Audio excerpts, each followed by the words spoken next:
मतलब अगर ये 6 टॉपिक्स आपने इस चैप्टर का कर लिया, इसका जिक्र बताऊंगा मैं आगे चैप्टर टॉपिक कौन कौन से हैं। बस एंगल ऑफ बैंकिंग में यही 3 चीजें हैं जो जानना बहुत जरूरी है आपके लिए। बस इतना कर लिया भाई साहब, लाइफ में सिंगाला। ये 4 भी अगर ढंग से कर लिया तो बहुत क्लियर चांसेस हैं कि मोमेंट ऑफ इनर्शिया से जो भी क्वेश्चन आएगा वो सॉल्व हो जाएगा बच्चों। हेलो एवरीवन, स्वागत है आपका एक ऐसे चैप्टर में जिसका नाम सुनते ही सीईटी के बच्चों के भाई साहब दिल की धड़कनें तेज हो जाती हैं, माथे पे चिंता की लकीरें आ जाती हैं, सांसें फूलने लगती हैं और बच्चा एकदम परेशान होता है। और उस चैप्टर का नाम है रोटेशनल डायनामिक्स। एक्चुअली ये चैप्टर तो थोड़ा मुश्किल इसलिए भी है क्योंकि इसमें 2 चैप्टर है, एक है सर्कुलर, दूसरा रोटेशनल। बच्चे को एक ही मुश्किल लगता है, लेकिन अब चिंता की बात नहीं है। मैं इस रोटेशनल डायनामिक्स चैप्टर में आपको वो 6 टॉपिक बताने वाला हूं, दोनों चैप्टर मिलाकर, सर्कुलर प्लस रोटेशन। जितना अगर और ये इतने 6 टॉपिक आपने कर लिया भाई साहब, कॉन्टिन्यूअसली लगभग जितने भी पीवाईक्यू मैंने देखे हैं वो इसी 6 टॉपिक पे जुड़े हुए होते हैं। मतलब अगर ये 6 टॉपिक्स आपने इस चैप्टर का कर लिया, इसका जिक्र बताऊंगा मैं आगे चैप्टर टॉपिक कौन कौन से हैं। इतना अगर कर लिया तो अगली बार जब सीईटी एग्जाम में बैठोगे और ये सवालों को देखोगे इस चैप्टर के, तो देखा देखा लगेगा और ये ख्याल जरूर आएगा कि चलो आज हम अपना हुनर आजमाते हैं, तुम तीर आजमाना हम जिगर आजमाते हैं। क्या तैयार हो आप वो 6 टॉपिक्स करने के लिए जो रोटेशनल डायनेमिक्स जैसे बड़े चैप्टर को भी कॉन्क्रीट में लाके रख देगा? और चलिए शुरू करते हैं शुरू से।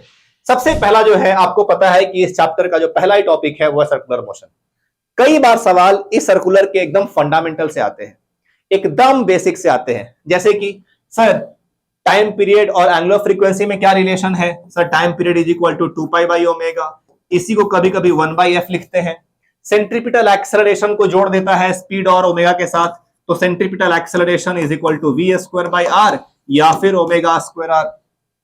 अगर वो यूनिफॉर्म सर्कुलर मोशन की जगह पे अगर वो नॉन यूनिफॉर्म हो गया, तो अगर अल्फा आ गया तो फिर वो सवाल कई बार रिपीटेड होते हैं। इसमें 3 काइनेमेटिक इक्वेशन यूज हो रहे हैं। कौन कौन से? पहला है omega is equal to omega nought plus alpha t, theta is equal to omega nought t plus half alpha t square, and तीसरा बोलो omega square is equal to omega nought square plus 2 alpha theta. और ये 3 फॉर्मूले ऐसे हैं जो हर बच्चे को कहीं ना कहीं पता ही होता है, क्योंकि ये क्लास 9 से बच्चा पढ़ रहा होता है। बस इस एंगुलर के जगह पे लीनियर होता है, v is equal to u plus a t. तो ये फॉर्मूला वो है कि इसको देखा तो एक ख्याल आया, इसको पहले भी किसी और के साथ देखा था, है कि नहीं? तो ये क्वेश्चंस पहले ही आते हैं, इस पे कई सारे सवाल आए हैं, बार बार आए हैं, ठीक है। और मोस्टली सवाल पूछते हैं, पता है क्या है उसमें? एक्चुअली 2 फॉर्मूला बड़ा काम का है, ये वाला और ये वाला, एक बार पूछता है। चलिए, हाँ जी, next, maximum safe speed on a curved horizontal road. Circular motion है, सबको पता है कि भाई साहब बॉडी अगर मूव कर रही है सर्कल में या सर्कल के किसी एक हिस्से में भी, तो उसमें मूव करने के लिए हमेशा सेंट्रीपिटल फोर्स लगना जरूरी है। और maximum safe speed on a curved horizontal road, मान लो भाई साहब ये एक रोड है जो कर्व हो रही है, इस पे एक गाड़ी चल रही है, तो जैसे ही गाड़ी टर्न लेती है तो पहले सर मैक्सिमम कितना सेफ स्पीड है जिस स्पीड से ये कार टर्न लेगी बिना स्किड किए हुए या ओवरटर्न किए हुए। इससे बहुत फॉर्मूले पूछे गए हैं, आपको पता है। इस पे जो फ्रिक्शन है वो रिक्वायर्ड सेंट्रीपिटल फोर्स देता है। मैं इस लेक्चर में आपको डिटेल नहीं जा रहा हूं कि डेरिवेशन क्या है, बस फॉर्मूला वो 6 टॉपिक्स के सबसे 6 जरूरी फॉर्मूले। पहला क्या है sir? Maximum safe speed on a curved horizontal road is equal to under root mu s r g. भाई साहब कितना आसान फॉर्मूला है, v maximum is equal to under root mu s r g. Mu s क्या है? Coefficient of friction, r क्या है? Radius of curvature of road, g क्या है? Acceleration due to gravity. और आपको यह भी पता होगा कि सर इससे फर्क नहीं पड़ता है, इस फॉर्मूले में कार का मास दिया है क्या? नहीं, मतलब चाहे अगर बड़ी कार हो या फिर छोटी कार हो, कोई फर्क नहीं पड़ता है। देख रहे हो कैसे मैं अपने बेटे के सारे कार यूज कर रहा हूं लेक्चर में, इससे कोई फर्क नहीं पड़ता है, इंडिपेंडेंट ऑफ मास होता है, एकदम सिंपल। चलिए नेक्स्ट फॉर्मूला सर, इसी में एंगल ऑफ बैंकिंग। कितनी बार पूछा है भाई साहब एंगल ऑफ बैंकिंग से। क्या है एंगल ऑफ बैंकिंग? सर जब भी सेफ्टी के लिए, एक्स्ट्रा सेफ्टी के लिए रोड को हम क्या करते हैं, हॉरिजॉन्टल से थोड़ा एंगल पे झुका देते हैं, वर्टिकल की तरफ ले जाते हैं, पर्टिकुलरली जहां टर्न लेता होता है, और इसी को हम कहते हैं एंगल ऑफ बैंकिंग। इसमें फायदा क्या होता है सर? जो जिम्मा पहले फ्रिक्शन को था, अब उसमें नॉर्मल का भी एक कंपोनेंट सेंट्रीपिटल फोर्स दे देता है। इसमें 3 फॉर्मूले जो बहुत जरूरी है। पहला सर मैक्सिमम सेफ स्पीड का फॉर्मूला बोलो sir, under root r g into tan theta plus mu s by 1 minus mu s into tan theta. और मैं बताऊं, अगर ये वाला याद हो गया तो इसका दूसरा जो मिनिमम वाला है वो तो बहुत ही आसान है, बस करना कुछ नहीं है भैया, जहां ऊपर प्लस है वहां माइनस कर दो। क्लियर? और जहां नीचे माइनस था बस वहां पे क्या करना है, प्लस। बट मैं ईमानदारी से बताऊं, इन दोनों से भी सबसे जरूरी जो फॉर्मूला है ना वो है ऑप्टिमम स्पीड या क्रिटिकल स्पीड। और वो स्पीड कितना होता है sir, under root r g tan theta. और यहीं से कभी कभी एंगल ऑफ बैंकिंग निकालने का भी फॉर्मूला पूछ लेता है, tan theta is equal to v square by r g. बस एंगल ऑफ बैंकिंग में यही तीन चीजें हैं जो जानना बहुत जरूरी है आपके लिए। बस इतना कर लिया भाई साहब, लाइफ में सिंगा लाला। चलिए नेक्स्ट बढ़ते हैं। सर नेक्स्ट टॉपिक क्या है? आय हाय इतना सुकून, वर्टिकल सर्कल, और उसमें भी पर्टिकुलरली मैक्सिमम और मिनिमम टेंशन वाला फॉर्मूला। चलिए मैं बता रहा हूं कि सर वर्टिकल सर्कल में ये सबको पता होता है कि सर जो लोअर मोस्ट पॉइंट है उस पॉइंट पे कम से कम स्पीड कितना होना चाहिए ताकि वो एक बार घूमिंग एक बार घूम जाए। तो उसके लिए क्या है सर, यहां का स्पीड है under root 5 r g. Okay sir, यहां पे स्पीड है under root 3 r g. Sir यहां पे स्पीड है अंडर रूट आर जी। ये तो पहला हो गया। दूसरा बहुत बार पूछता है कि सर मैक्सिमम टेंशन कितना है। सबको पता है कि सर मैक्सिमम टेंशन सब, अगर ये धागे के टूटने का चांस है तो सबसे पहले धागा कहां से टूटेगा सर, बॉटम पॉइंट से टूटेगा।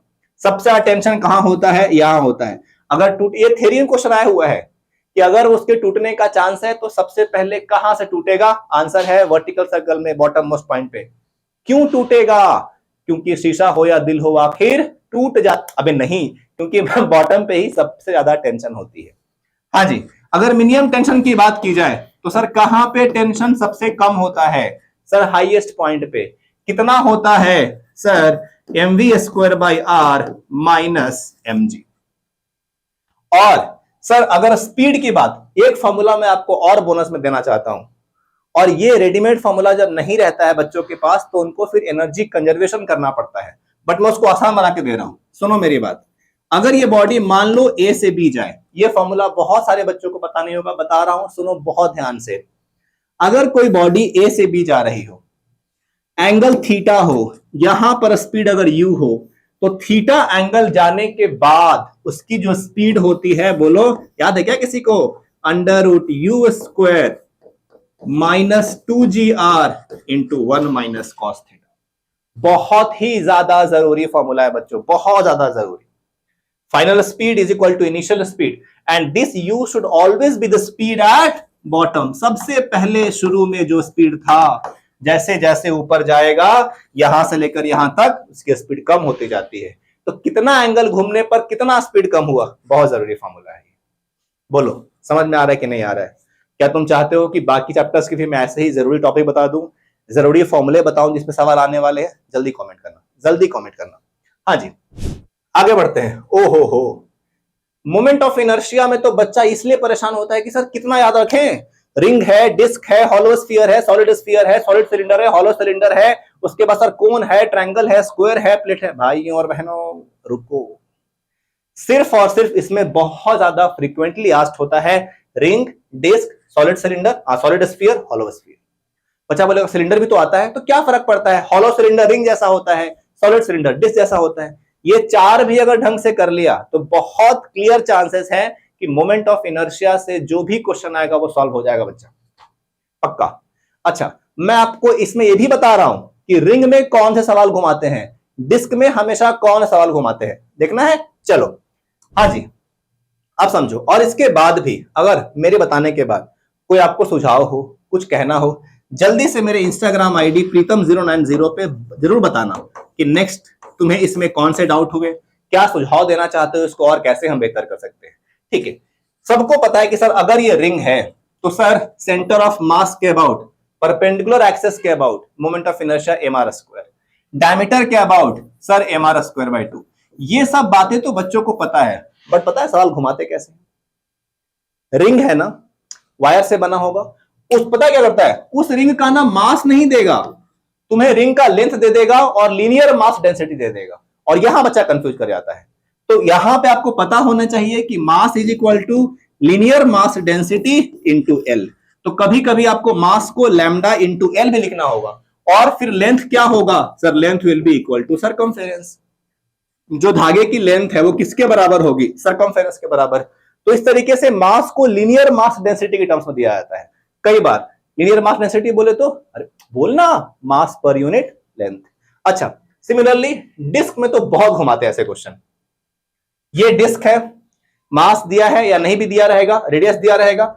अब अगर मास नहीं दिया है, मान लो कि इसमें सिग्मा दे दिया है। सर सिग्मा क्या होता है, सर मास पर यूनिट एरिया, जिसको हम आप सरफेस मास डेंसिटी बोलते हो। तो सरफेस मास डेंसिटी में फिर क्या करना होता है पता है, सबको पता है कि सर सेंटर ऑफ मास और परपेंडिकुलर एक्सिस जो प्लेन के पास होता है उसके अबाउट डिस्क का मोमेंट ऑफ इनर्शिया mr²/2 है।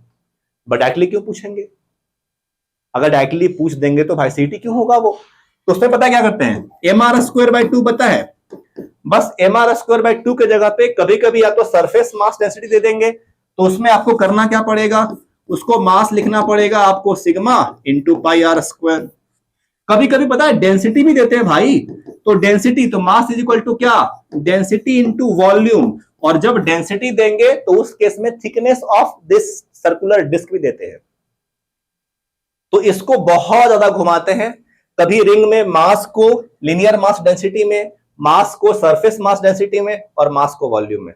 तो अगर डेंसिटी दिया हो तो पता है ना कि mass is equal to density into volume. बोलो क्लियर है, यही ऐसे ही घुमाते हैं भाई साहब। तुम देख लो पीवाईक्यू, राइट एंगल बैच में पीवाईक्यू देखना, ऐसे ही कई सारे सवाल घुमाएंगे। कई बार लिखा रहेगा एक वायर है भैया, इसका लेंथ इतना है, इसको बेंड करके रिंग बना दिया तो क्या होगा, अरे रिंग बना दिया कोई बात नहीं है, तो जो भी लेंथ है वो उसके सरकमफेरेंस के बराबर होगा। तो यहां से रेडियस निकल जाता है क्या, l/2 पर। देखो भाई फिजिक्स में ना थोड़ा सा मैथ्स तो घुमाते ही हैं वो, क्लियर है। चलिए नेक्स्ट की बात करते हैं। सर नेक्स्ट टॉपिक क्या है, rolling on an inclined plane. पता नहीं 2025 के सीईटी को क्या मोहब्बत हो गई थी इस टॉपिक से, कई हर सेशन में कई बार पूछा हुआ है। सबको पता है कि सर अगर कोई बॉडी रोल करते हुए घूमिंग घूमिंग घूमिंग अगर घूमते हुए सर नीचे गिरती है, तो पहला तो यही कॉन्सेप्ट है कि सर अगर रोल कर रही है तो उसके पास दो काइनेटिक एनर्जी होगा, एक ट्रांसलेशनल भी होगा एक रोटेशनल भी होगा। बट मैं आपको एक चीज बता रहा हूं, याद रखना, किताब में काइनेटिक एनर्जी का फॉर्मूला कुछ और दिया है, मैं बच्चों को कुछ और बताता हूं, और वो भी सही होता है ऑब्वियसली। किताब में लिखा है half mv² into 1 plus k²/r²। बच्चा याद मत रखना, बिल्कुल नहीं रखने का, क्योंकि फिर उसमें आपको रेडियस ऑफ जाइरेशन निकालना पड़ेगा, वो अलग ही कहानी है भाई। तो क्या करने का सर, हमें सीईटी करना है, हमें सही ऑप्शन टिक करना है, हमें कौन से स्टेप्स के मार्क्स मिलने हैं। तो आपको याद रखना है half mv² into 1 plus I/mr²। जो भी moment of inertia directly put कर देना। मैं बताऊं, इसमें तो कई बार डायरेक्टली सवाल पूछ लेता है, what is the ratio of translational energy by total energy. Translational ओहो हाफ mv², सर टोटल, बस टोटल याद रखना, half mv² into 1 plus I/mr²। कई बार तो ऐसा भी होता है, पता है क्या, find the ratio of rotational kinetic energy divide by total kinetic energy. तो रोटेशनल काइनेटिक एनर्जी क्या है सर, हाफ I ω², और हमें पता है कि प्योरली रोलिंग है ना, तो प्योरली रोलिंग में क्या होगा, v is equal to r ω। अरे कुछ तो बोलो, समझा कि नहीं समझा। अच्छा, इसमें दो फॉर्मूला कि सर अगर कोई बॉडी h हाइट से अगर गिर रही हो और अगर रोल करते हुए नीचे आ रही हो, सर सबको पता है कि जो भी पोटेंशियल एनर्जी है वही काइनेटिक एनर्जी में कन्वर्ट होगा, यही होता है ना। तो स्पीड का फॉर्मूला बहुत जरूरी है, कौन सा, √2gh/1 प्लस I/mr²। तुम देखो मैंने यहां भी k को रिप्लेस कर दिया है I/mr² से, जो k²/r² दिया है ना टेक्स्ट बुक में, उसको रिप्लेस करो I/mr² से, कैलकुलेशन आसान हो जाएगा। देखो बच्चे एक बात दिल से बताता हूं, ऐसे लेवल में ना, ऐसे एग्जाम्स में जहां लाखों बच्चे बैठते हैं, जरूरी बस ये नहीं है कि आपने कितना पढ़ा है, जरूरी ये भी है कि उतने कम टाइम में आप कितने ज्यादा सही सवाल कर लेते हो। तो उसके लिए हमें कैलकुलेशन पे भी ध्यान देने की जरूरत है। हमें ये बात समझ में आनी चाहिए कि सवाल सही सॉल्व होना जरूरी है, वो भी कम समय में। अगर भाई साहब अगर हम बहुत टाइम ले लेते हैं, क्वेश्चंस में लड़ना शुरू कर देते हैं, तो पक्का कुछ ना कुछ छूटेगा। और आता हुआ सवाल छूटे, you will feel like Salman Khan, पहले ऐश्वर्या बाद में कटरीना, दोनों गई। आता हुआ छूटना नहीं चाहिए, तुक्का गलत हो जाए चलेगा, आता हुआ सवाल छूटना नहीं चाहिए। हाँ जी, एक्सेलरेशन का फॉर्मूला क्या है sir? Acceleration is g sine theta by 1 plus I by M R square. Clear है? Rolling motion on inclined plane, इतना ही जरूरी है भाई और बहनों, इतना ही जरूरी है बस। चलिए सर, उसके बाद लास्ट टॉपिक एंगुलर मोमेंटम और उसका रिलेशन काइनेटिक एनर्जी के साथ। सर एंगुलर मोमेंटम सबको पता है I इंटू ओमेगा होता है, हाँ सर, या फिर सर MVR होता है। बताओ एंगुलर मोमेंटम और काइनेटिक एनर्जी के बीच में रिश्ता क्या कहलाता है? Kinetic energy is equal to L square by 2I। यहां से एंगुलर मोमेंटम क्या आता है? √2I into kinetic energy. इसी को बराबर घुमा के पूछते रहते हैं बोलो। अच्छा एक बात और बताओ, कंजर्वेशन ऑफ एंगुलर मोमेंटम में भी सवाल रिसेंटली देखे गए हैं। आपको पता है कि अगर किसी भी सिस्टम पे घूमते हुए बॉडी पर अगर नेट टॉर्क जीरो आएगा, तो नेट टॉर्क जीरो आएगा, इसका मतलब है सर कि उसका एंगुलर मोमेंटम जो इनिशियल है वही फाइनल रहेगा। मैं आपको बताऊंगा सवाल कैसे पूछते हैं। अगर इनिशियल एंगुलर मोमेंटम तो सर I1 ओमेगा 1 और फाइनल में सिंपली क्या है सर I2 ओमेगा 2। इसमें कई सारे एग्जांपल है। और सबसे बड़ी जरूरी बात क्या है इस टॉपिक में कि भाई अगर किसी भी सिस्टम का मोमेंट ऑफ इनर्शिया बढ़ता है तो वैसा होने से उसका सर एंगुलर वेलोसिटी कम हो जाएगा। बस एक बंदा और रिवॉल्विंग चेयर पे बैठा हुआ है, गोल गोल घूम रहा है, घूमते घूमते उसने हाथ बाहर कर दिए, धुम धुम, तो उससे क्या होता है सर? उसे घूमने की स्पीड कम हो जाती है। एक बंदा बारिश में गोल गोल नाच रहा है, नाचते नाचते उसने छाता खोल दिया, छाता खोलने का मतलब क्या है? मोमेंट ऑफ इनर्शिया बढ़ गया, उसकी नाचने की स्पीड कम हो गई। एक डिस्क पहले से घूम रहा था, दूसरा डिस्क उसके ऊपर आ गया, तो सर फाइनल ओमेगा क्या होगा? ऐसे ही क्वेश्चन पूछते हैं और ऐसे क्वेश्चन में बस यही फॉर्मूला काम आएगा, initial I omega is equal to final I omega. Clear है? चलिए यही वो 6 टॉपिक्स थे जिसका मैं जिक्र कर रहा था। अगर आपको और अगले कोई चैप्टर पे ऐसे जरूरी बातें चाहिए, जरूरी टॉपिक्स चाहिए, जल्दी से कमेंट करो। मिलते हैं किसी नए वीडियो में। Thank you.